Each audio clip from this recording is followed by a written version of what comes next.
everyone, welcome to Zappy Chanel. This is where we dive into the art of funding rate arbitrage between crypto exchanges, and I'm here to break down the strategies, the tools, and the tricks to help you profit from the funding rate game.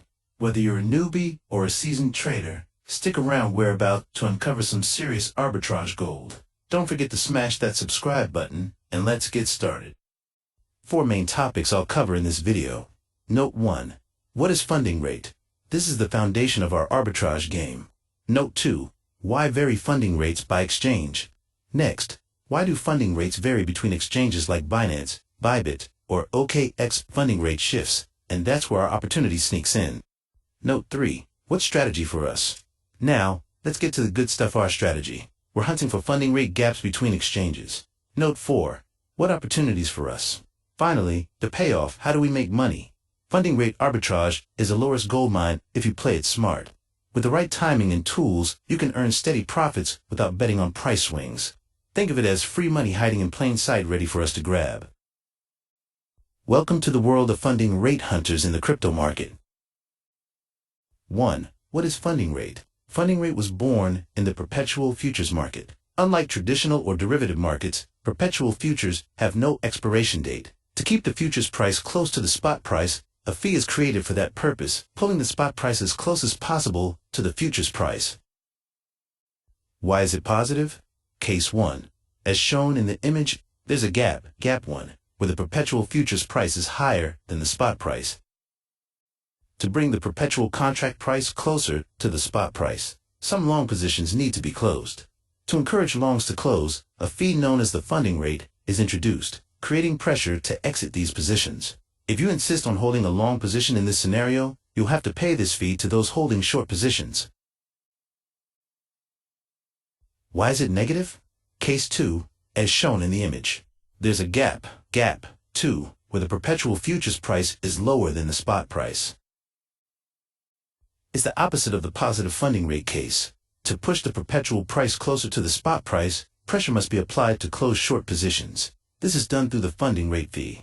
If you persist in holding a short position, you'll have to pay this fee, which goes to those holding long positions. 2. Why vary funding rates by exchange? Each platform has its own pool of traders, leverage levels, and market dynamics. When longs outweigh shorts or, vice versa, the funding rate shifts, and that's where our opportunity sneaks in. This is a common formula used to calculate funding rate.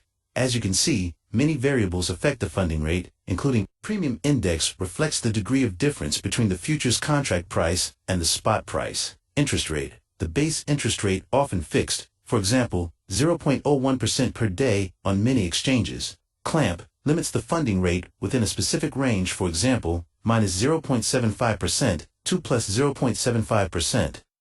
Other impacts, difference in liquidity and trading volume, different calculation mechanisms and parameters. Payment cycle, price sampling, funding rate cap, difference in users and trading behavior. Exchanges A with more long versus more long exchanges B. Reference spot price, source premium index. Competitive strategy of exchanges to attract users with low funding rates. 3. What strategy for us? Our strategy is simple. No matter how prices change in the market, our total portfolio stays balanced, equals 0. This is called delta neutral, equals 0. And we profit from the funding rate differences between exchanges. Here, I list the 5 most commonly used strategies in the crypto market right now.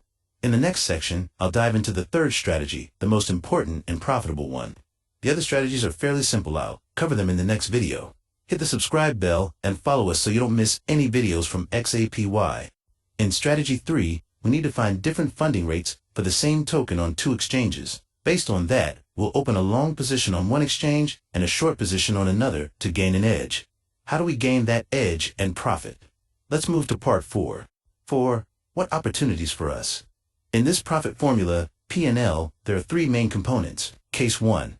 The funding rate you receive for your position. For example, if you're long and the funding rate is negative, you get paid. Or if you're short and it's positive. Case 2. The funding rate you pay for holding your position. For example, if you're long and the funding rate is positive, you pay, or if you're short and it's negative. Next is the exchange fees when you open and close positions. Opening a position includes both long and short sides to keep delta neutral balanced. Similarly, closing requires closing both sides. Another key hidden cost is slippage.